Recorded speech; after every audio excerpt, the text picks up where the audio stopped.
I was about 7 years old, and we had a family get-together at my grandparents' house, and one of my uncles was an inventor for Bell Labs, an extremely successful inventor. Sweet dreams, little friends. And now for the Mandarin. First, I better check my energy gauge.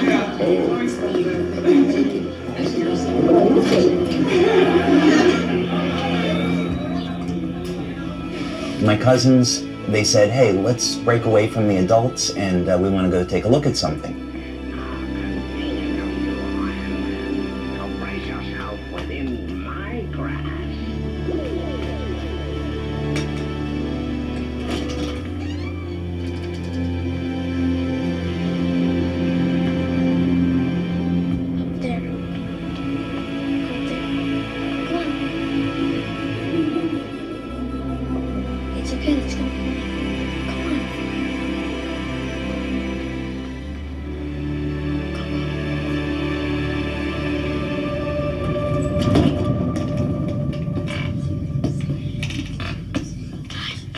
So we went up into the attic.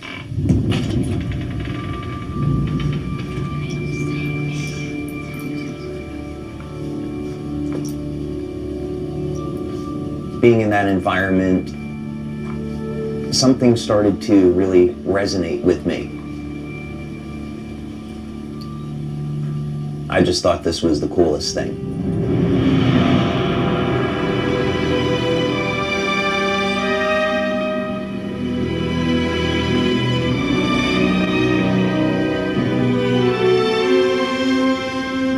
And when we got up there was something covered by this blanket. My cousins took the blanket off, and I saw this incredible machine. It had all of these tubes, electronic controls, dials, and I was immediately fascinated.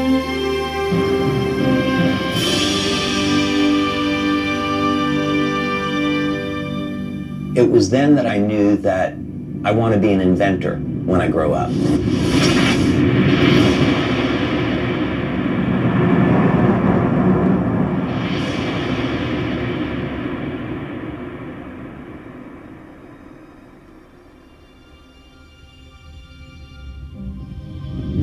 My name is David Schmidt. I am a husband, father, inventor, and the CEO and founder of Lifewave.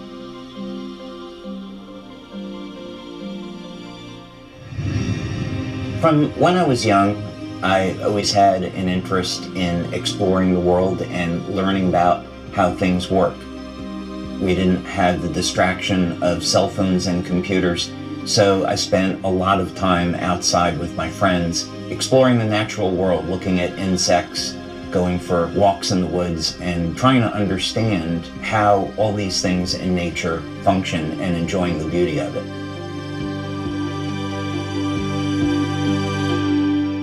So we've asked science to tell us who we are. We have an answer, and many scientists are not comfortable with where that answer is leading.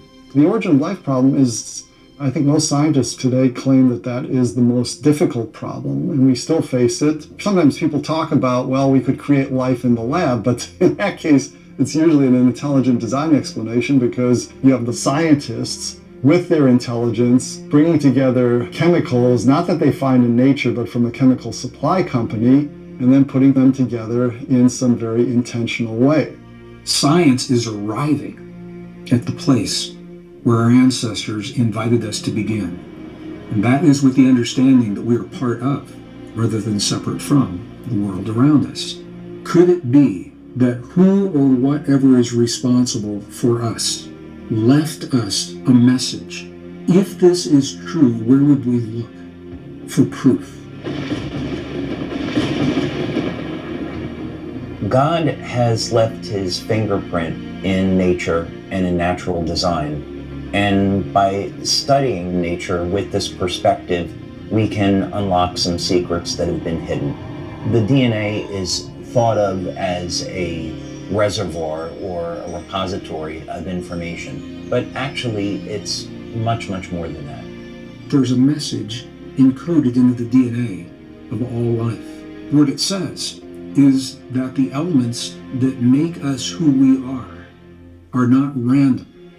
And as we begin to embrace what that means, that we're part of everything that we see happening in the world, it gives new meaning to what it means to be human. Not only are we more than the product of random processes, but we are designed to interact with the world around us as well as the world within us. In our DNA, there is actually a link to the ether where light is emitted. Light is information. We are constantly receiving information and transmitting information into the world around us, into the field around us. Light, as it turns out, is the primary control mechanism for everything else that happens in the body.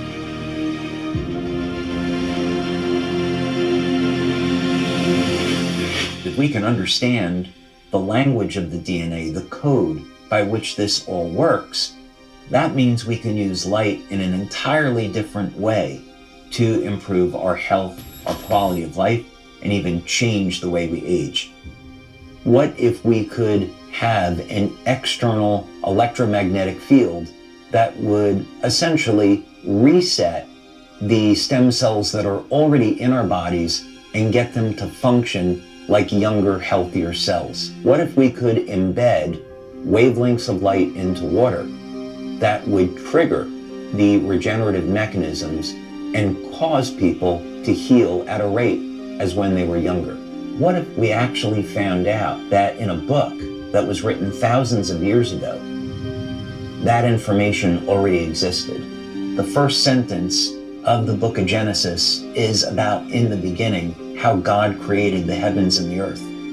So when God was creating the heavens and the earth, there was a mathematical blueprint, and that blueprint shows up in nature. And it happens to show up in organisms that don't age. The mathematical codes are identical. The implications to this are absolutely extraordinary. There's a new philosophy that is emerging in the scientific community. And the philosophy simply says that consciousness informs itself through its creations. And I think it's no accident that it's only now, at this time in history, only now, that we find the message that reveals the deep truth of our existence. The question is, what is our potential? What are the limits of a human body? What drives me is that there's this enormous sense of hope that we can create technology to generate clean energy, that we can have foods that aren't genetically modified, and we can meet all of the needs on the planet that we have to, and that we can heal people and give them their lives back. In the beginning, God created the heavens and the earth.